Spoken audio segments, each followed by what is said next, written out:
के law makers है, जो जीएसटी के एक्सपर्ट्स है, उन्होंने सरकार के सामने रखा, साहब आरसीएम ले लो, है ना, आईजीएसटी हो गया, CGST, SGST, cess, UTGST, TDS, TTS, TCS, अब ऐसा करो आप आरसीएम के द्वारा टैक्स वसूलो, है ना। और उन्होंने बहुत अच्छे तरीके से सरकार को समझाया होगा कि साहब रिवर्स चार्ज मैकेनिज्म होगा ये, है ना, जो लोग अनरजिस्टर्ड हैं, है ना, तो उनके ऊपर आरसीएम के द्वारा टैक्स वसूलो रजिस्टर्ड लोगों से, ये आरसीएम ले आए। जीटीए के ऊपर में आरसीएम इन्होंने एप्लीकेबल कर दिया, जो गुड्स ट्रांसपोर्ट सर्विस है। फिर अक्टूबर महीने में इन्होंने रेंट के ऊपर में भी लगा दिया, जो घर मकान किराए पे देते हैं उनसे भी आरसीएम के द्वारा टैक्स वसूलो। तो मानो इस देश में जो कर व्यवस्था जो जीएसटी सरकार लेकर के आई है, वो देश का कर व्यवस्था नहीं, लेकिन इनके लिए एक प्रयोगशाला बनकर के रह गया है।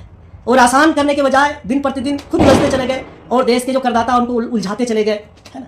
चीज़ों को व्यवस्थित करने के बजाय, सही दिशा देने के बजाय जीएसटी को इन्होंने दिशाहीन कर दिया और पूरी रीति से भटका दिया है ना, जिसको अब इनके बस की बात नहीं है कि इसको सही दिशा में लेकर के आ जाए, क्योंकि ये मनमानी करते हैं। ये टैक्स एक्सपर्ट्स की बात, जीएसटी एक्सपर्ट्स की बात मानते, कभी मतदाता